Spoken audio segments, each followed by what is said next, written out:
Oi pessoal, eu sou Luísa e junto com Maria Clara e Bianca a gente vai explicar um pouco sobre como foi a nossa aula prática do teste oral de tolerância à glicose na disciplina de Bioquímica 1. Falando um pouco sobre o índice glicêmico calcula a quantidade de glicose no sangue, ou seja, a glicemia. É válido dizer que o índice glicêmico não diagnostica a diabetes, mas ele faz esse monitoramento, esse controle para quem já tem a doença. Geralmente esse teste ele é feito em jejum, mas não foi o nosso caso. Porém, nos foi recomendado que nós diminuíssemos a quantidade de ingestão de carboidratos durante o dia para que o valor não desse tão alterado assim. Então, é natural que, após as refeições, a glicemia de cada pessoa aumente um pouco. Como já foi dito anteriormente, o índice glicêmico não diagnostica diabetes, mas esse teste que a gente fez de tolerância à glicose, ele diagnostica sim. Porque se após 2 horas a ingestão da solução de glicose, o índice glicêmico do paciente registrar acima de 200 mg por decilitro, é possível diagnosticar a doença. Mas o índice glicêmico só serve realmente para monitorar os picos de glicemia durante o dia. Bom, falando agora sobre o uso do glicosímetro na rotina, no dia a dia, assim como o monitoramento do índice glicêmico é muito importante para quem é diabético. Então, o uso do glicosímetro no dia a dia ajuda a ver esses picos de hiperglicemia, de hipoglicemia e de ver a relação do paciente com determinados alimentos, como a glicemia do próprio paciente reage à ingestão de determinados alimentos. Olá, gente, meu nome é Maria Clara e agora eu vou falar sobre o objetivo do teste de tolerância oral à glicose. Bom, esse teste avalia a capacidade do organismo de metabolizar a glicose após a ingestão de uma solução contendo 75 gramas de glicose, que é o açúcar. Bom, diagnosticando distúrbios metabólicos da glicose, como a diabetes, que é um alto índice de glicose no sangue, a pré-diabetes, que é uma baixa tolerância à glicose, e a diabetes gestacional, que é avaliar pela primeira vez uma hiperglicemia durante a gestação. Bom, de um modo geral, ele nos ajuda a entender se há intolerância ou resistência à insulina, que é o regulador dos níveis de glicose no sangue.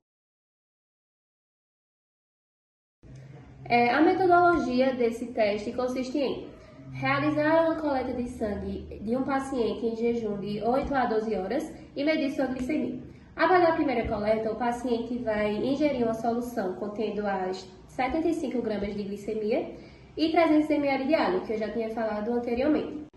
Após ingerir essa solução, vão ser feitas mais 3 coletas, com intervalos de 30 minutos e medir sua glicemia. Bom, falando agora da metodologia da aula prática, nós começamos com as orientações do docente, do nosso professor Rafael, em que captamos todos os mínimos detalhes. Logo após, nos dividimos em trios e começamos com a asepsia do local de coleta, que foi a parte de trás do dedo. Logo após a asepsia, nós ligamos o glicosímetro e inserimos a tira nele. Após isso, perfuramos o dedo, local de coleta do voluntário, com a agulha a vácuo e coletamos o sangue com a tira. Então, tivemos o primeiro valor registrado no glicosímetro, no qual ele não poderia passar de 110 mg por decilitro, pois se passasse já registraria ali uma alteração no metabolismo da glicose, mas não foi o nosso caso, então partimos para a segunda etapa, que seria o preparo da solução. Pesar as 75 gramas de glicose e diluí-la de forma lenta em 300 ml de água. Após o preparo, o nosso voluntário teria que bebê-la em no máximo 5 minutos, para termos uma maior precisão do metabolismo dele. Esperamos 30 minutos após ingerir a solução para fazer outras 3 coletas. Cada coleta foi feita com intervalos de 30 minutos. Olá, meu nome é Bianca e eu vou falar os resultados achados. Bom, na primeira coleta, o resultado foi de 95 mg por decilitros. Após a primeira coleta, a voluntária tomou uma solução de glicose. Após isso, ela esperou 30 minutos, como já foi falado, e o seu resultado após essa segunda coleta foi de 129 mg por decilitros. o que já é um resultado esperado. Por que seria um resultado esperado? Pois é um resultado alto. Isso significa que a voluntária ingeriu ali uma solução rica em açúcar. Esse açúcar foi absorvido pelo intestino e após isso ele foi mandado diretamente para as células do sangue. Já na terceira coleta, o resultado saiu de 125 para 95 mg por decilitros. Mas por que isso aconteceu? Porque o pâncreas ele começou a perceber que houve um aumento significativo de açúcar no sangue. Então, as células beta localizadas na ilhota de Langerhans vão começar a produzir e a liberar insulina. Após essa terceira coleta, os resultados só foram abaixando. Saiu de 125 para 111 e, por fim, 71 mg por decilitro.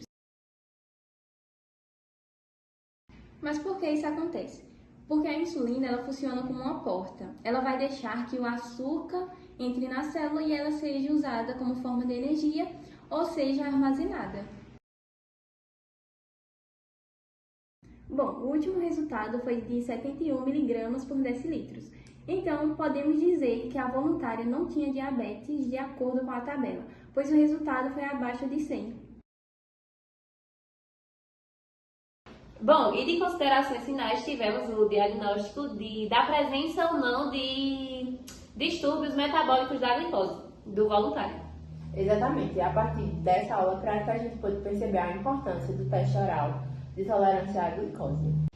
Após essa aula prática, a gente se sente bem mais capacitadas para realizar esse teste com nossos futuros alunos.